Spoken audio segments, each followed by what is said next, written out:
Hello friend, good morning. আমি অনুভা। আমার আরও একটা নতুন ব্লগে সবাইকে স্বাগত। আমার এই ভিডিওটা যে যেখান থেকে দেখছো, আশা করছি ঈশ্বরের কৃপায় সবাই খুব ভালো আছো আর সুস্থ আছো, আর আমরাও ভালো আছি। তো আরও একটা নতুন ব্লগ নিয়ে আমি তোমাদের সামনে এলাম। আই হোপ আজ ব্লগটা তোমাদের একটু হলেও ভালো লাগবে। তো প্রথমেই দেখো, সকালবেলা কিন্তু ডাইনিং টেবিলের কাভারটা তুলে নিয়েছি, আর কাভারটা তুলেই কিন্তু আমি সার্ফ জলে একটু ভিজিয়ে রেখে এসেছি। রাখার পর টেবিলটাকে একটু কলিং দিয়ে পরিষ্কার করে মুছে নিলাম। যেহেতু কাঁচের টেবিল, তো ওগুলো একটু কলিং দিয়ে মুছলে বেশ ঝকঝক করে। আর এই যে প্লাস্টিকের মধ্যে প্লাস্টিকগুলো ঢোকাচ্ছি, তার কারণ হচ্ছে ফ্রিজের নিচে সব প্লাস্টিকগুলো জমিয়ে রাখি, এলোমেলো হয়ে পড়েছিল, তো ওগুলো একটা বড় প্লাস্টিকের মধ্যে সব প্লাস্টিকগুলো জমিয়ে রাখলাম। আর প্লাস্টিকগুলো তো অনেক কাজে লাগে, তাই জন্য কিন্তু আমি ফেলি না। আর তারপর দেখো, ঘরগুলো কিন্তু পরিষ্কার করে সব ঝাড় দিয়ে নেব।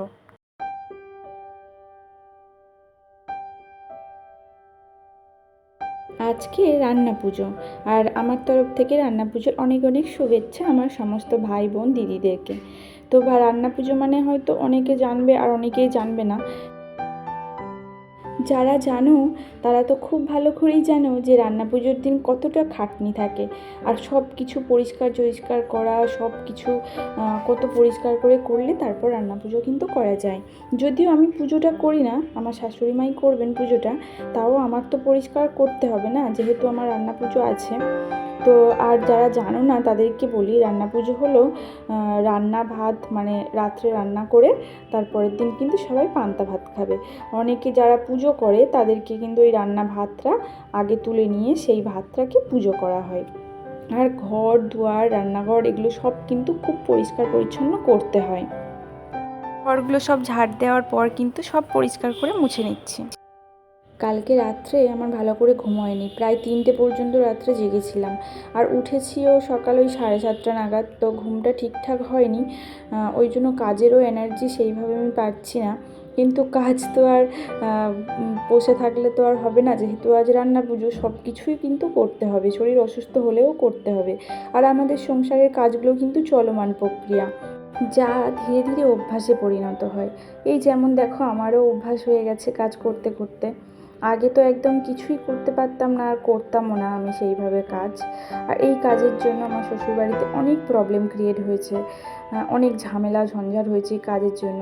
তবে এখন কাজগুলো করতে করতে সব কাজই কিন্তু আমি ঠিকঠাক করতে পারি, আর সময় মতো আমি সবাইকে ঠিকঠাক খেতে দিতেও পারি। মানে সময়ের কাজটা আমি সময়ে একটু সেরে ফেলতে পারি।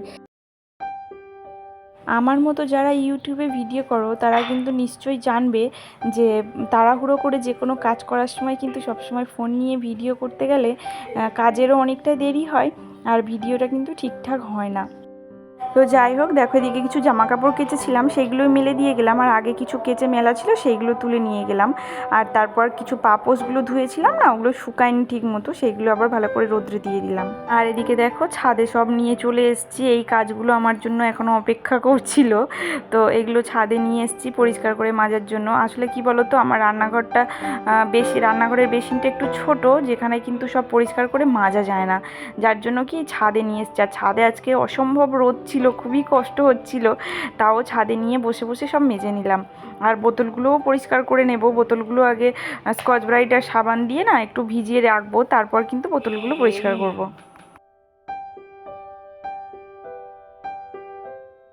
আর এগুলো যে আনাজ কেটে রাখি না, সেই চুবড়িগুলোই মেজে নিলাম। আর ভাতের হাঁড়ি বসানো, তরকারির বসানো যে স্ট্যান্ডগুলো হয়, স্ট্যান্ডগুলো মেজে নিলাম। আর এই জল রাখার যে জগটা, এটা আমার মেয়ে এই জগে জল খেতে ভালোবাসে, যার জন্য কি জগটা বার করেছিলাম। তো এটা 2-1 দিন আগেই বার করেছি, তো একটু মেজে নিলাম পরিষ্কার করে। আর তারপর চলে এসেছি কিন্তু রান্নার জোগাড়ে। আর রান্নাটা ঠিকঠাক না করলে সময় মতো কাউকে খেতে দিতেও পারবো না। তো সেইভাবে কিছু রান্না করিনি আজকে, একটা তরকারি ভাতই করেছি। কালকে মাছ এনেছিল, সেই মাছ ভেজে রেখে দিয়েছিলাম, আর আলু বেগুন দিয়ে একটু ঝোল করে নিয়েছিলাম।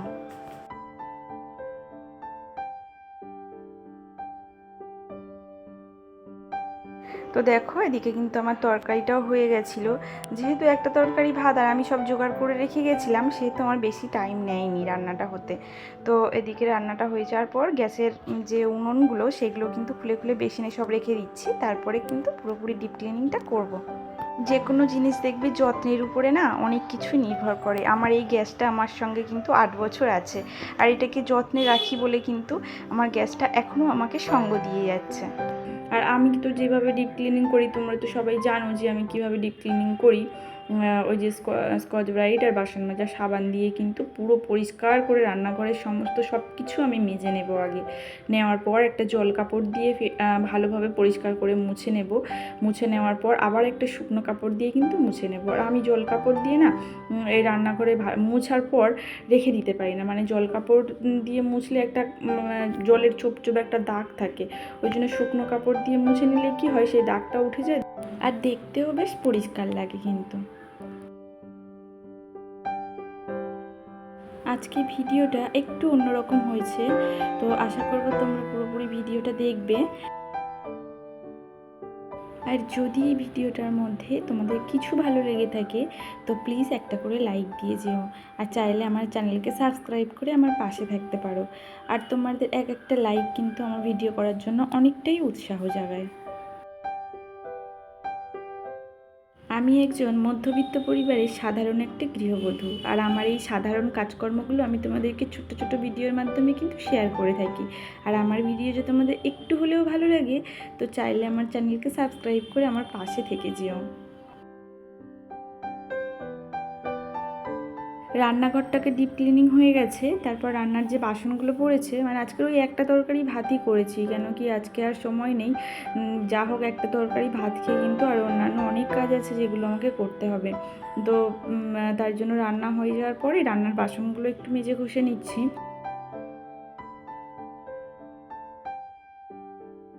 এই রান্না পুজোতে না কতটা পরিষ্কার পরিচ্ছন্ন করতে হয়, যাদের রান্না পুজো আছে তারাই জানে। মানে আমাদের আবার হিন্দুদের মধ্যে অনেকের রান্না পূজা থাকে, অনেকের থাকে না। তো যাই হোক, আমি এরকম একটা রান্না পুজোর ঘটনা তোমাদের সঙ্গে শেয়ার করি।